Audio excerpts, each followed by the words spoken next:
धर्म में तुम लीन हो।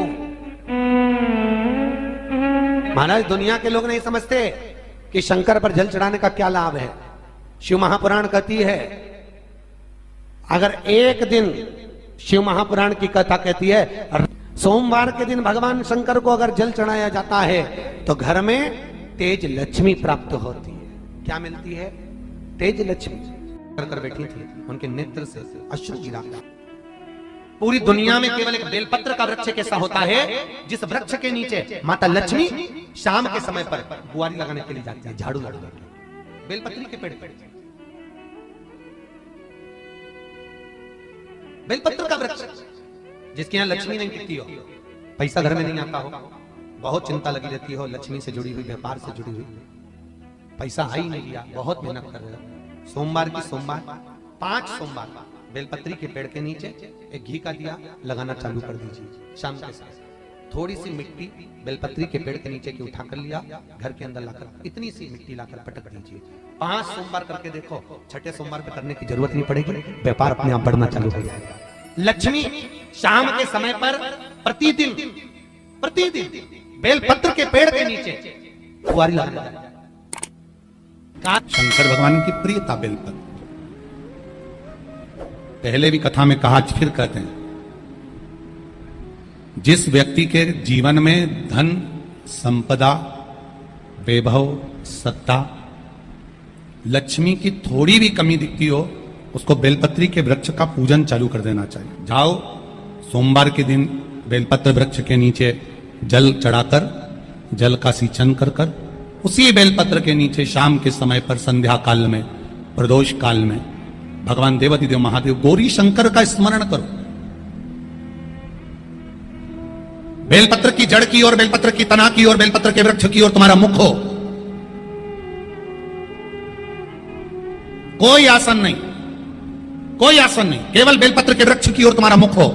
जहां बेलपत्री का वृक्ष है उसके नीचे बैठकर, उसकी छाया में, उसकी ओट में पंचाक्षर मंत्र नमः शिवाय, या फिर षडाक्षर मंत्र ओम नमः शिवाय, या फिर श्री शिवाय नमस्तुभ्यम का स्मरण कर कर अपने हृदय की बात गौरी शंकर से, महादेव से कहे।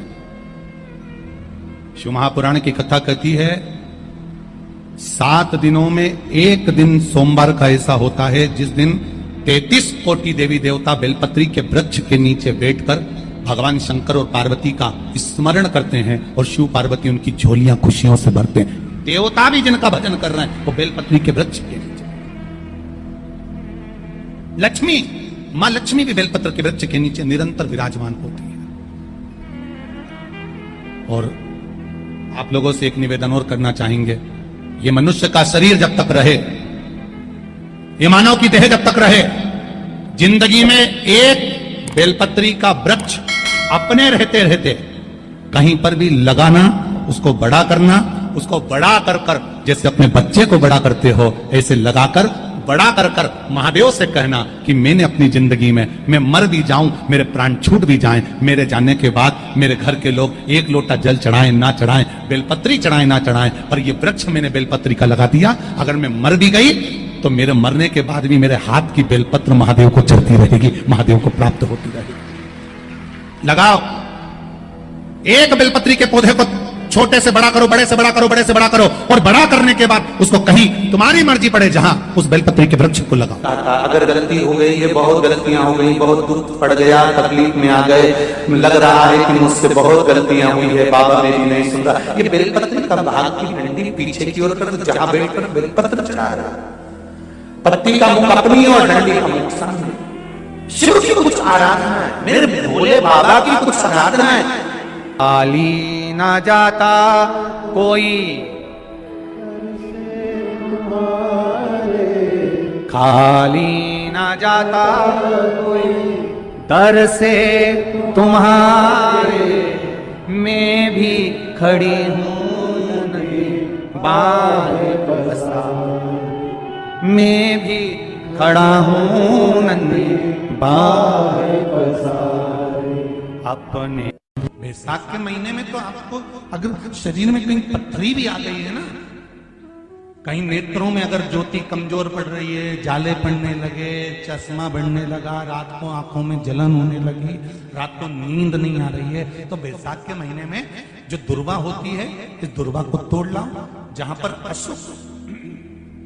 अशुक सुंदरी का स्थान होता है, जहां पर अशुक सुंदरी का जो स्थान होता है, उस अशुक सुंदरी के स्थान पर उस दुर्वा को रख दो। और कुंदकेश्वर महादेव का नाम है। कौन से महादेव का नाम लेना है? कुंदकेश्वर। उस दुर्वा को उठा कर लिया। बैसाख के महीने में कोई भी तिथि, कोई भी दिन, कोई भी वार आप बैसाख के महीने में कर सकते हो। उस दुर्वा को लेकर आओ, लगभग 20-25 दुर्वा लेना, उसको लेकर आइए। सुबह सुबह कुंदकेश्वर महादेव का नाम लेकर उसको खाना प्रारंभ कर दीजिए। एक दुर्वा रोज खाओ। जो पथरी है या नेत्रों में तकलीफ है या कोई ना कोई रात्रि को नींद नहीं आना, बेचैनी हो जाना, घबराहट आना, धीरे धीरे धीरे धीरे 20 दिन की वो दुर्वा है, 20 दुर्वा एक एक दिन खाना चालू करो। 4 या 5 दिन लगेंगे, अपने आप आपको कोई गोली खाने की जरूरत नहीं पड़ेगी, नींद अपने आप आना प्रारंभ हो जाएगी और बेचैनी।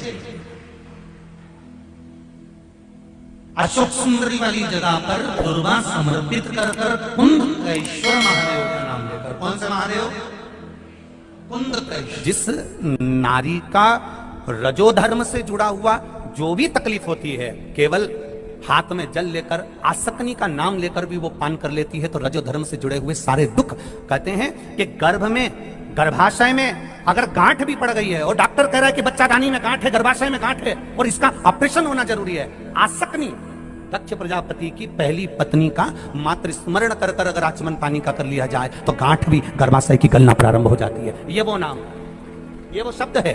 अगर मान लो शरीर में कोई गांठ पड़ जाती है, डॉक्टर अपना इलाज कर रहा हो, उस जगह पर प्रजापति वीरण की पुत्री आसक्ति का नाम स्मरण में आना चाहिए। एक बार सब बोलिए, क्या नाम है?